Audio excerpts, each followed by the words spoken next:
بسم اللہ الرحمن الرحیم ويحتمل أن يكون مرادهم التابع بحسب قصد المتبايعين وهو ما يكون المقصود بالبيع غيره وإن لم يكن تابعا عرفيا وربما احتمل بعض بالاستظهار أن مرادهم إلى آخره. بات پیچھے چلی تھی کس کی؟ صحیح کے ساتھ تابع اور مقصود کی، کہ اگر مجہول تابع ہو تو پھر اگر وہ منضم الی المعلوم ہو تو گائے صحیح ہوگی، لیکن اگر مجہول مقصود ہو تو پھر صحیح. پھر اس میں ابھی چل رہے ہیں ہم کہ مجہول مقصود اور تابع کیسے پتہ چلے گا. ایک نے کہا کہ جناب اگر وہ مجہول بطور شرط ہو تو اس کا مطلب ہے یعنی تابع اسے کہتے ہیں کہ جو بطور شرط ہوگا. دوسرا احتمال یہ آیا کہ نہیں، تابع اس کو کہتے ہیں کہ جس کو عرف تابع کہے. تیسرا اور چوتھا فیصلہ زندگی رہی تو کل واللہ. تیسرا احتمال یہ ہے کہ تابع بحسب قصد المتعاطیین ہے، کہ جس کو متعاطیین اپنا مقصود بنائیں گے وہ مقصود ہوگا، دوسرا تابع ہوگا. جس کو یہ بنائیں گے وہی مقصود ہوگا اور دوسرا خود بخود، یعنی جو ان کا مقصود نہیں ہوگا وہ تابع کہلائے گا. اب اس میں ہو سکتا ہے عرف ایک چیز کو تابع کہتا ہو لیکن ان کے قصد میں وہی مقصود ہے تو وہ پھر تابع نہیں کہلائے گا، وہ مقصود ہوگا. ٹھیک ہے نا جی. اور عرف کسی چیز کو مقصود کہتا ہے لیکن یہ اپنے قصد میں اس کو اپنا مقصود نہیں بنا رہا ہے تو وہ تابع ہوگا. یعنی معیار عرفیت بھی نہیں ہے، معیار جزئیت بھی نہیں ہے، معیار ہے قصد متباین، کہ یہ ان معلوم اور مجہول میں سے کس کا قصد کر رہے ہیں. جس کا قصد کر رہے ہوں گے دوسری چیز اس کا تابع کہلائے گی. عرف اس کو تابع کہے تو چاہے نہ کہے وہ کوئی معیار نہیں ہے، وہ شرط ہے، یہ جز ہے، یہ بھی معیار. یہ ہے خلاصہ. ٹھیک ہے. ہاں قصد میں تھوڑی سی بحث ہوگی انشاءاللہ، آپ توجہ فرمائیں گے. وہ یہ ہے کہ آیا قصد شخصی معیار ہوگا یا قصد نوعی معیار ہوگا. قصد نوعی کہ عموم مردم جس چیز کو اپنا مقصود قرار دیتے ہیں وہ مقصود ہوگا تو دوسرا تابع بن جائے گا. بسا اوقات ہے کہ نہیں، عموم مردم اس چیز کو تابع کہتے ہیں لیکن یہ اس کو اپنا مقصود بنا رہا ہے تو معیار آیا عموم ہوگا یا یعنی قصد نوعی. یا پیچھے پڑھ چکے ہیں کئی دفعہ، آیا وہ قصد میں پھر معیار قصد نوعی ہوگا یا قصد شخصی. اس کی ایک چھوٹی سی مثال اور بات ختم ہو جائے گی. ایک تالاب ہے، اس میں بہت سارے سرکنڈے ہیں، وہ بانس ہے، جو بھی ہے. اس کا تھوڑی سی اس میں مچھلیوں کا احتمال بھی ہے کہ ہو سکتا ہے 10-20 وہ بھی ہوں. اب یہاں پر نوعاً قصد کس چیز کا ہوگا؟ انہی درختوں کا، انہی جو وہ درخت کاٹنا چاہتے وہ ہوگا. لیکن عرفاً وہ جو مچھلیاں 2-4 ہوں گی بھی صحیح تو وہ اس کا تابع شمار ہوتی ہیں، وہ اس کا معیار مقصود نہیں. اس کے الٹ آ جائیں، ایک تالاب ہے جس ماشاءاللہ مچھلیوں سے بھرا ہوا ہے لیکن اس میں کوئی اضافی چیزیں بھی ہیں، کوئی گھاس ہے، فلان ہے، تو یہاں نوعاً مقصود کیا ہوگا؟ وہ مچھلی ہوگی، دوسری چیز تابع. تو قصد متعاطیین میں آیا قصد نوعی مراد ہوگا کہ نوع مردم جس کو اپنا مقصود قرار دیتے ہوں گے پھر وہ مقصود ہوگا اور اس کا غیر اس کا تابع. لیکن یہ احتمال بھی ہے کہ یہاں قصد سے مراد قصد شخصی ہو. یہ جو بندے ہیں، یہ 2 بندے، یہ کس کو اپنا مقصود قرار دے رہے ہیں؟ مثلا اس کے پاس ایک تالاب ہے، اس تالاب میں ایک بڑی ہی قیمتی مچھلی ہے. ٹھیک، اس کو اس مچھلی سے غرض ہے اس کو باقی چیزوں سے کوئی غرض، لیکن وہ مصری اس کو مل نہیں سکتی جب تک یہ چیزیں نہ خریدے۔ اب نوعاً تو وہ تابع شمار ہوتی، لیکن اب یہ کیا کرتا ہے کہ یہ اس کا حقیقی مقصود وہی تھا، لیکن یہ ظاہری طور پر عقد کر رہا ہے باقی چیزوں پر اور اس کو لے رہا ہے بطور تابع۔ تو آیا اب یہاں یہ تابع شمار ہوگا یا نہ ہوگا؟ جبکہ واقع میں تو اس کا وہی تھا نہیں۔ تو اب فرماتے ہیں اس قصد میں معیار کیا ہے؟ یہ جو کہتے ہیں قصد متباین کیا ہے، آیا وہ قصد نوعی یعنی نوع مردم جس کو قصد کرتی ہے تو اس کا غیر تابع کہلائے گا یا شخص ہوگا؟ فرماتے ہیں کچھ اشارے جناب علامہ رحمت اللہ علیہ کی کتب سے ملتے ہیں کہ جہاں سے یہ پتہ چلتا ہے کہ قصد سے مراد قصد نوعی ہے، شاید قصد شخصی مراد نہ ہو، وہ ترجمے میں آ رہے ہیں۔ ٹھیک ہے۔ ایک چوتھا احتمال بھی ہے، صاحب جواہر نے دیا ہے کہ نہیں، تابع اور مقصود میں فرق اس لحاظ سے ہو، جزئیت اور شرطیت بھی معیار نہ ہو، عرف بھی معیار نہ ہو، قصد بھی معیار نہ ہو، بلکہ معیار یہ ہو یہ دو بندے جس کو ظاہراً اپنا مورد عقد قرار دے رہے ہیں، بس یہی مقصود ہوگا، جو دوسری چیز ہوگی وہ تابع ہوگی، ولو اس کے لیے اس کو ظاہری طور پر بھی کیوں نہ انجام دے رہے ہوں۔ اس کی مثال سمجھے گا نا، یہ مفہوم آسان ہو جائے گا۔ مثال اس کی یہ ہے، اس کا اصل ہدف تو ہے عبد عابق خریدنا، لیکن وہ عابق ہے، اتنے شرائط پڑی ہیں، شرائط ذہن میں ہے کہ وہ قدرت التسلیم ہو، معلوم ہو، فلانا، وہ تو ہے نہیں۔ اگر صرف اسی پر عقد کرتے ہیں تو یہ تو ہو ہی نہیں سکتا۔ تو جب نہیں ہو سکتا تو ہم کیا کرتے ہیں؟ یہ کہتے ہیں کہ جناب یہ کتاب مقاصد اور وہ عبد عابق میں تمہیں بیچتا ہوں 5000 میں۔ اگرچہ اس کتاب مقاصد کو اپنا وہ مبی قرار دے رہا ہے، لیکن وہ دے رہا ہے لتصحیح ہے، وہ اس کو لانے کے لیے کہ جو مجہور تھا۔ تو یہ فرماتے ہیں ان کے نزدیک معیار یہ ہے کہ بس ہمارے نزدیک معیار ہوگا کہ ان کی تمانی کس پر ہے۔ اگر یہ اپنے اس عقد میں بنا کسی معلوم پر رکھ رہے ہیں اور مجہول، اگرچہ ان کا حقیقی قصد مقصود وہی تھا لیکن عقد اس پر نہیں کر رہے، تو بس اگر ایسا مجہول ساتھ ملیں گے تو وہ مجہول تابع ہوگا، اور تابع ہوگا تو معاملہ بھی صحیح ہے۔ یعنی ان کے نزدیک معیار قصد بھی نہیں ہے، ان کے نزدیک معیار شرط ہونا بھی نہیں ہے، ان کے نزدیک عرف بھی، ان کے معیار ہے کہ جس چیز پر یہ عقد کر رہے ہیں وہ جو بھی ہے بس وہی مقصود ہوگی، جو اس کی غیر ہوگی وہ تابع ہوگی، بولو وہ حقیقتاً ان کا مقصود ہی کیوں نہ ہو، لیکن عقد تو اس پر نہیں ہو رہا نا، جب نہیں ہو رہا تو بس یہی کافی۔ ٹھیک ہے جی۔ پھر اس کی چند مثالیں بھی ہیں، فیصلہ میرے خیال ہے کل انشاءاللہ کل پہ چھوڑتے ہیں کہ بالآخر ہم تابع والاوفق بالقواعد کل دیکھیں۔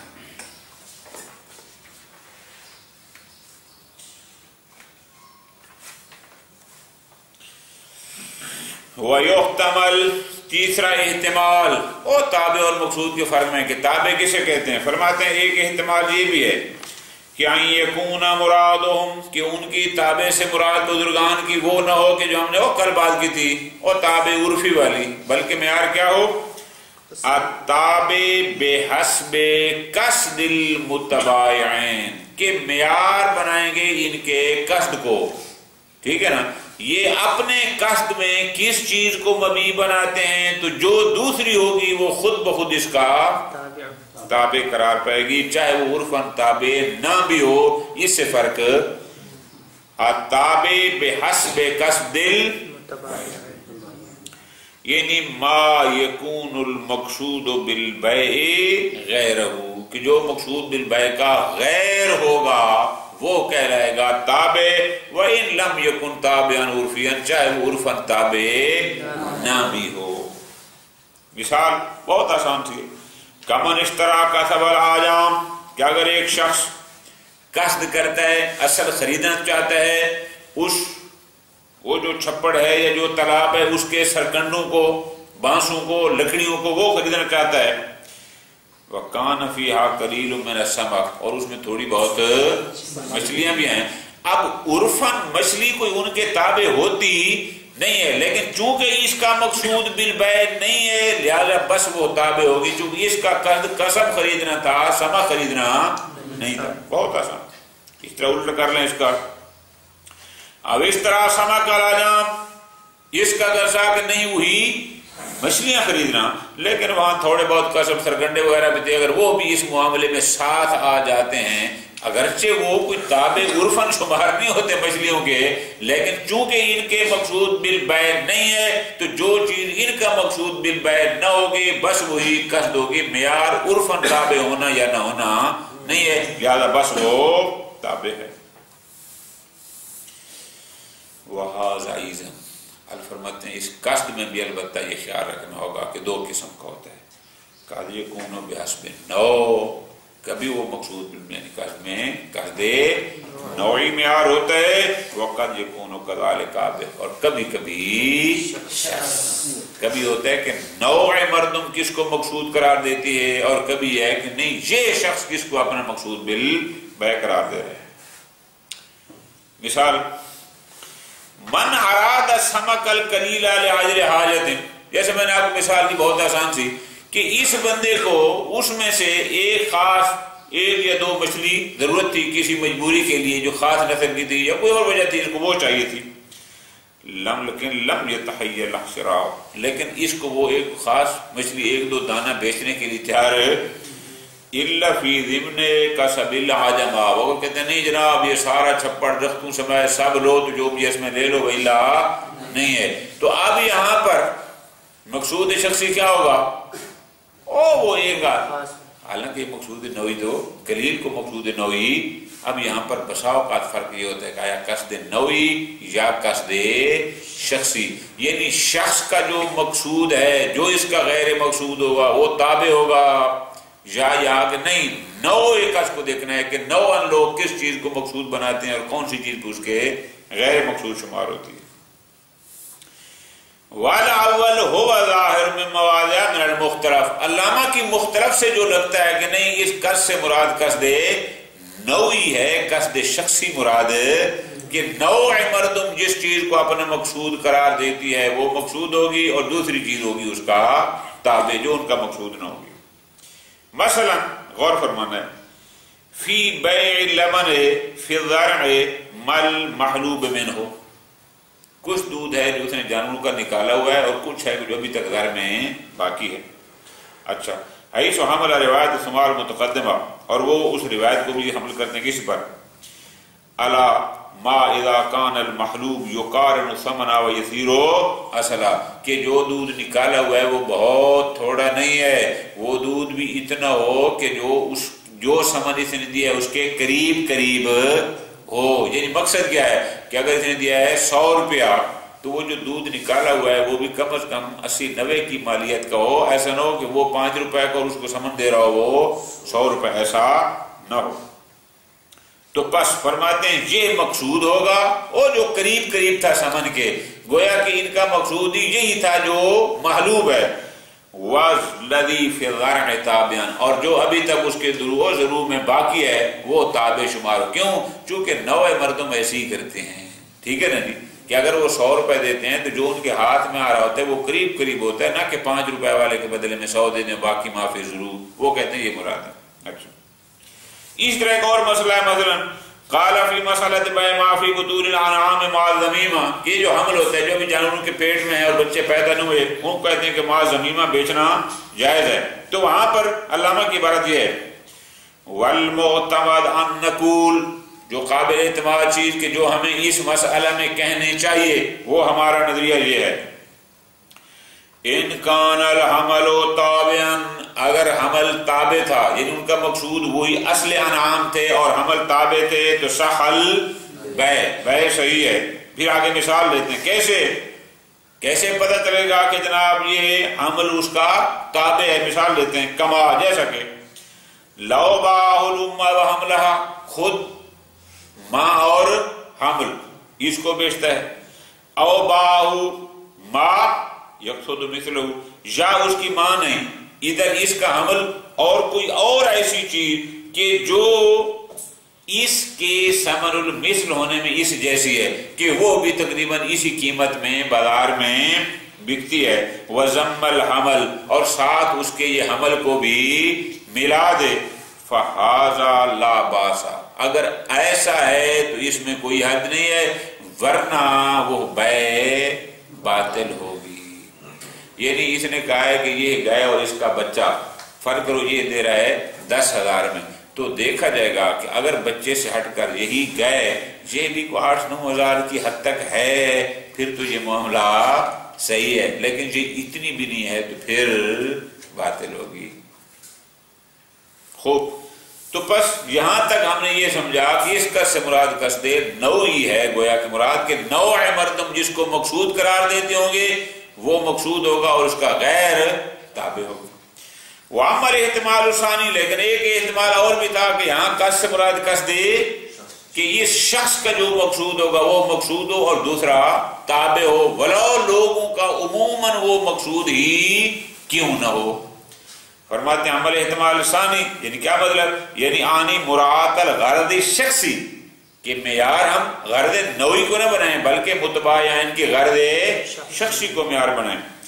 فَلَمْ نَجِدْ عَلَيْهِ شَاهِدًا، فرماتے اس پر ہمارے پاس کوئی شاہد نہیں ہے کہ یہاں قصد سے مراد قصد شخص، ہاں الا ثبوت الغرض علی تقدیر تعلق الغرض الشخص بال، ہاں صرف ایک ہے، چونکہ اس کا مقصد تھا وہ خاص ایک دانہ مچھلی کا لینا، تو جو اس کا مقصود تھا اگر وہ مچھلی کا ہونا یا نہ ہونا، یا وہ مچھلی اتنی مقدار میں ہے جتنی اس کو چاہیے، اس کو 4 دانے چاہیے، فرق کرو وہ 3 نکل ہے، یا اس کو 2 کلو والی چاہیے وہ نکل آئی بہت چھوٹی یا بہت بڑی جس کا مقصود نہ ہو، تو اس لحاظ سے جس کے مقصود میں غرض آئے گا یا نہیں آئے گا، تو غرض جہاں بھی ہوتا ہے وہ پھر مبطل ہوتا ہے۔ بتائیے ایک مسئلہ ہے وَاِتِّفَاقُ وَلَا تَقْدِيرِ تَعَلُّقِ علم بالمعلوم، لیکن اگر وہ مقصود معلوم ہو تو وہاں غرض نہیں ہوتا، لیکن اگر مجہول ہو تو وہاں غرض ہوتا ہے، شاید یہ والی معیار ہو۔ وَيُمْكِنُ تَنْزِيلُ اِطْلَاقِ عبارات المختلف علیہ، اور ممکن ہے کہ کوئی کہے کہ جناب علامہ کی جو پیچھے عبارتیں ہیں تھوڑا سا آپ غور کریں، علامہ نے کہیں بھی یہ نہیں کہا کہ لو بال امہ و حملہ، تو انہوں نے کہا تھا کہ وہ معلوم بن جائے گی، ایسا تو نہیں کہا نا، یا وہاں پر نو کا ذکر علامہ نے اپنی کتاب میں کہیں بھی ہم نے سمجھایا کہ یہ نو ہے، تو ممکن ہے کوئی کہے کہ جناب جب انہوں نے نو اور شخص کو کوئی فرق نہیں کیا تو ان کی عبارت جہاں نو کو شامل ہے وہاں قصد شخصی کو بھی، کہ ایک شخص کا جو مقصود ہے بس وہ مقصود ہوگا، دوسری تابع ہوگی ولو نو اس کو مقصود ہی کیوں نہ سمجھتی ہو۔ بہرحال ایک بات قبول نہیں کیا۔ وَرُبَّمَا احْتَمَلَ بعض صاحب جواہر رحمۃ اللہ علیہ وہ کہتے ہیں کہ نہیں، تابع سے مراد نہ شرط و نہ معیار ہے، نہ تابع میں معیار عرف ہے، نہ تابع میں معیار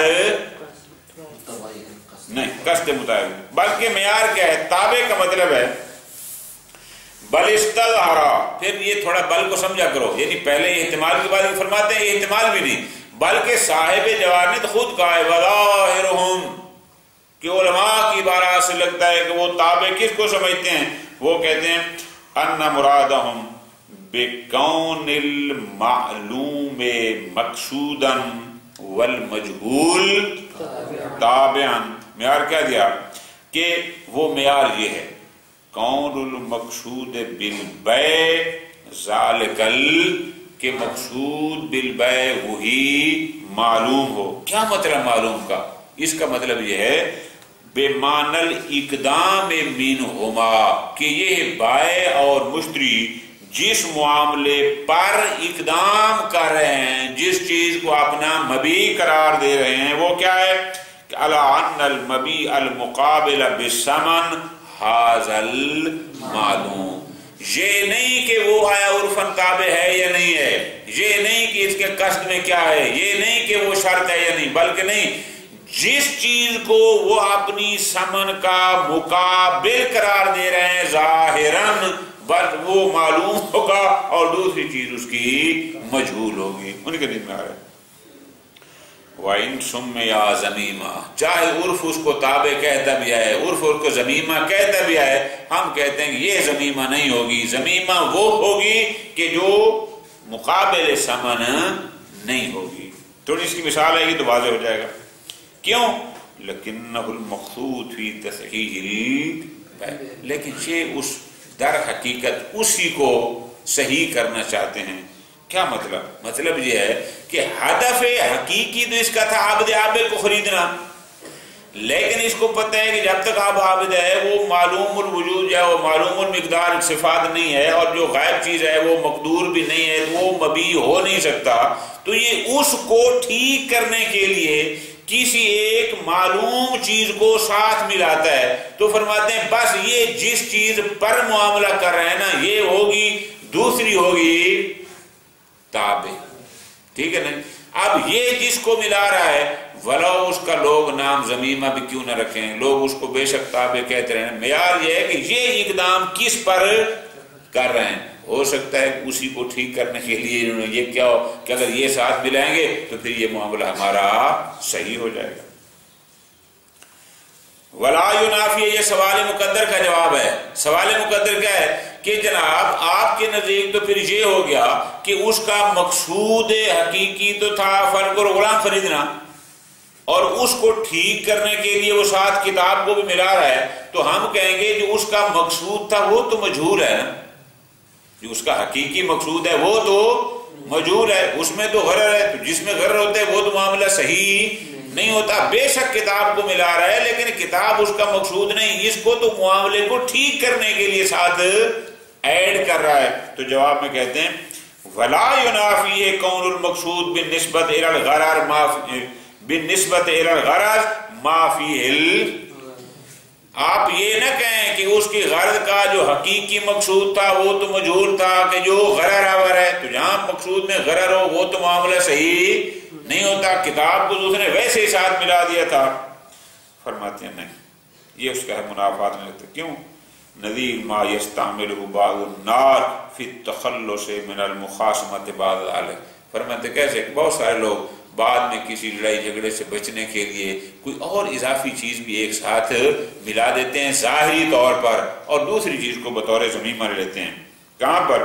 فالذی یراد بیعہ لعارض من کہ جس کو وہ بیچنا چاہتے ہیں اصل چیز کو، لیکن کسی مخاصمے کا خوف ہوتا ہے کہ شاید فلاں وجہ سے ہمارا کوئی جھگڑا ہو جائے، معاملہ بات ہو جائے، تو وہ ایک اور ظاہری چیز اپنے سامنے رکھ لیتے ہیں اور معاملے کو اس پر بنا دیتے ہیں، اور جو اصل چیز ہوتی ہے اس کو بناتے ہیں ذمیمہ۔ اچھا کیسے؟ اور پھر واپس جاؤ، پھر تخلص من المخاصمۃ بعد ذلک، بعد والے مخاصمت اور اختلاف سے بچنے کے لیے لوگ ایسا کام کرتے ہیں۔ وہ کیا کام ہوتا ہے؟ بے ایقا، اور تخلص کا طریقہ لوگ کیا کرتے ہیں؟ بے ایقا العقد علی شیء معین معلوم، کہ ظاہراً وہ عقد کرتے ہیں ایک شے معین معلوم پر کہ اس پر کوئی نزاع نہیں ہوتا۔ وَجَعَلَ ذَلِكَ مِنَ التَّوَابِعِ، اور جو وہ اہم چیز ہوتی ہے اس کو بنا دیتے ہیں توابع میں اور لواحق میں سے۔ کیوں؟ وَاللَّوَاحِقُ لِمَا عُقِدَ عَلَيْهِ الْبَيْعُ، کہ جس پر انہوں نے عقد کیا ہے وہ دوسری جو اہم چیز ہوتی ہے جو غیر معلوم ہوتی ہے اس کو اس کے توابع اور لواحق بناتے ہیں۔ بات فرماتے ہیں فَلَا يَقْدَحُ حُصُولُهُ، اگر ایسا ہو جائے تو اس میں کوئی معنی نہیں ہے۔ وعدم حصول فلا یقدح حصولہ وعدم حصولہ، یعنی اگر وہ چیز مل جائے تو بھی کوئی معنی نہیں، نہ ملے تو بھی نہیں۔ کیوں؟ ظاہراً تو یہ ایک شے معین معلوم کو اپنا مبیع بنا رہے ہیں، جو دوسری چیز تھی اس کو تو لے رہے ہیں تابع، مل گئی تو بھی ٹھیک، حاصل ہوگی تو بھی مسئلہ نہیں۔ کیسے؟ آگے مثالیں دیتے ہیں۔ کما اُمِعَ إِلَیْهِ فِی ذَمِیمَۃِ الْعَابِد، کہتے ہیں آپ دیکھتے نہیں کہ اس کا ہدف اصلی ہوتا ہے عبد خریدنا، ساتھ اضافہ ہو جاتا ہے کتاب کا، معاملہ اس پر کرتے ہیں۔ اب عبد مل گیا تو بھی ٹھیک، نہ ملا تو بھی ٹھیک، حالانکہ اصل چیز وہ ہوتی ہے۔ وَضَمِیمَةُ الثَّمَرِ عَلَى الشَّجَرِ، ہم کتاب المتاجر میں پڑھ چکے ہیں کہ بطوع صلاح سے پہلے پھل کو بیچنا صحیح نہیں ہے۔ اس کو پتہ ہے کہ اب تو معاملہ جب تک بطوع صلاح وہ کیا ہے بدوع صلاح نہ ہو تب تک معاملہ صحیح نہیں ہوتا۔ اب یہ کیا کرتا ہے؟ حقیقی ہدف اس کا وہی پھل ہوتا ہے، اور جو بدو اصلاح جس پر نہیں ہوا لیکن ساتھ کوئی اور چیز بھی ایڈ کر کے اس کو مبی بنا لیتا ہے، بعد میں اگر بدو اصلاح ہو گیا تو معاملہ پھر بھی رہے گا، نہ ہوا تو بھی رہے گا، لیکن ایک چیز ساتھ اور ملاتا ہے تاکہ بعد میں کوئی گڑبڑ نہ ہو۔ فرماتا ہے ایسا موجود ہے۔ پھر آگے مثال دیں وَزَمِيمَةُ مَا فِي الدُّرُوعِ، اسی طرح ایک دودھ وہ ہے جو لوگوں نے نکال کے رکھا ہوتا ہے اور ساتھ ملا دیتے ہیں اس دودھ کو جو ابھی نکالا نہیں ہوتا، تو یہاں پر کیا کرتے ہیں کہ اگر وہ بعد میں دودھ مل گیا ساتھ تو بھی ٹھیک، نہ ملا تو بھی ٹھیک، وہ تو ہے نا کہ جو ابھی ساتھ جو محلوب ہے اس پر موجود ہے۔